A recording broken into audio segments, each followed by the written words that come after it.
मैं आपसे बात करना चाहता हूँ जिसके विषय में मैंने अधिकांश लोगों को ज्यादा बात करते हुए नहीं सुना है, और वो है प्रार्थना तथा आज्ञाकारिता और उन दोनों के आपसी संबंध के विषय में।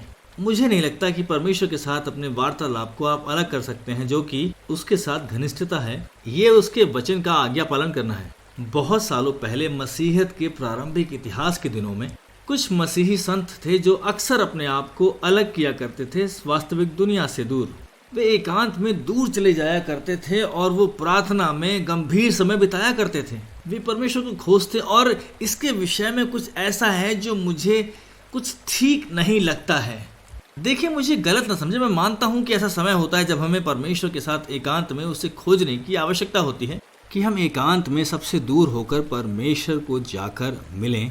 और मैं इस विषय में सिखा भी रहा हूँ। देखिए, प्रार्थना का अर्थ यह नहीं है कि आप स्वयं को दूसरों से अलग कर लें, संसार से तथा लोगों की पीड़ाओं से अलग, बल्कि यह तो बिल्कुल इसके विपरीत है।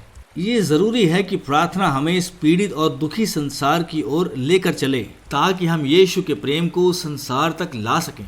यीशु ने प्रार्थना के विषय में एक दृष्टांत सुनाया। उसने एक आदमी के विषय में बताया जिसको लूट लिया गया था। वहाँ पर लोग उसके पास में से गुजरे। वहाँ पर एक धर्मी इंसान भी उसके बगल से होकर निकला।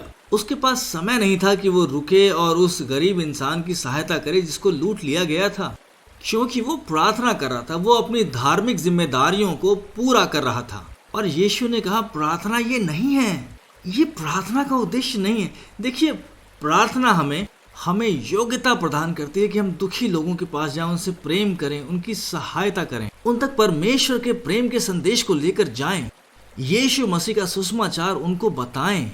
यीशु ने ये कहा, उसने कहा, मैं कुछ भी अपने आप नहीं करता हूँ। यीशु ने बाहर जाकर अपनी सामर्थ्य में कार्य नहीं किया। वो ऐसा नहीं करता रहा कि बस बाहर जाकर काम करता रहे। उसने परमेश्वर की प्रतीक्षा करी, उसने परमेश्वर से सुना, और फिर उसने जो सुना उस पर उसने कार्य किया।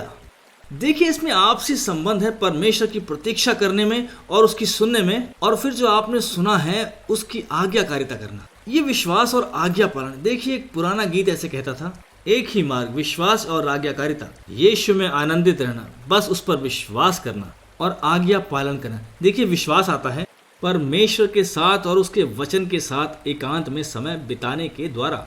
आज्ञा पालन आता है जब हम उससे सुनते हैं, फिर हम जाकर उसकी आज्ञा को पूरा करते हैं, हम उसकी इच्छा पूरी करते हैं, हम उसके राज्य को लेकर आते हैं। इस संसार में हम लोगों को यीशु के प्रेम को दिखाते हैं, हम लोगों तक उसका प्रेम लेकर जाते हैं।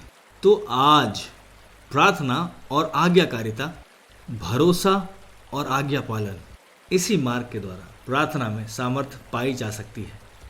और देखें, फिर परमेश्वर आपको उपयोग करेंगे।